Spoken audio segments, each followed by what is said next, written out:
السلام علیکم دوستوں، کیا آپ یقین کر سکتے ہیں کہ ایک چھوٹے سے ترک قبیلے نے چند صدیوں میں 3 بڑے اعظموں پر حکومت کی؟ وہ کون سی حکمت عملی تھی جس نے عثمانیوں کو دنیا کی سب سے طاقتور سلطنت بنا دیا؟ آئیے جانتے ہیں اس شاندار سلطنت کے عروج کی کہانی۔ یہ کہانی شروع ہوتی ہے 13ویں صدی میں، جب سلجوقی سلطنت کمزور ہو چکی تھی اور منگولوں کے حملوں سے تباہ ہو رہی تھی۔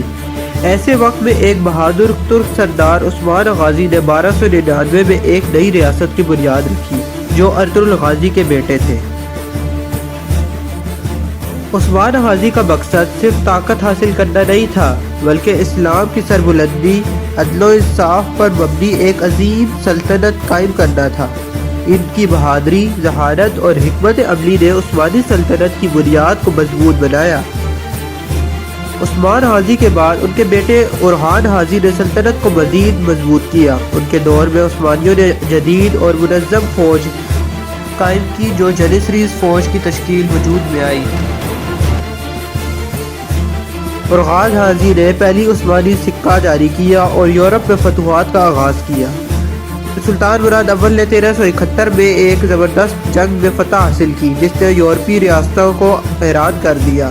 سلطان بایزید یلدرم نے عثمانی سلطنت کو مزید مضبوط کیا، سلطنت کو مضبوط بنانے میں ایک اہم کردار ادا کیا۔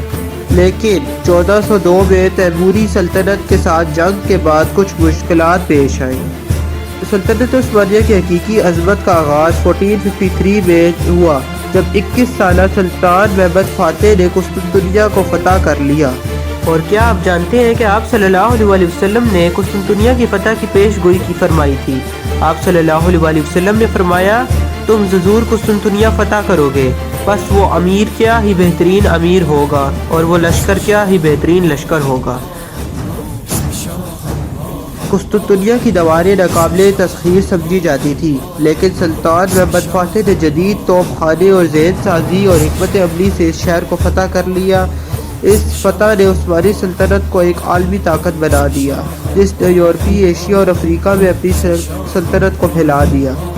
عثمانیوں کی طاقتور فوجی قوت، منظم حکومت اور دانش مند قیادت نے انہیں دنیا کی سب سے بڑی سلطنتوں میں سے ایک بنا دیا۔ عثمانی سلطنت کا عروج صرف تلوار کی طاقت سے نہیں، بلکہ عدل، علم و حکمت پر مبنی تھا۔ مگر کیا آپ جانتے ہیں کہ یہ عظیم سلطنت آخر زوال کا شکار کیوں ہوئی؟ اگر ہاں تو کامنٹ میں اپنی رائے کا اظہار کرنا مت بھولیے گا۔ امید ہے آپ کو ویڈیو اچھی لگی ہوگی۔ اللہ حافظ۔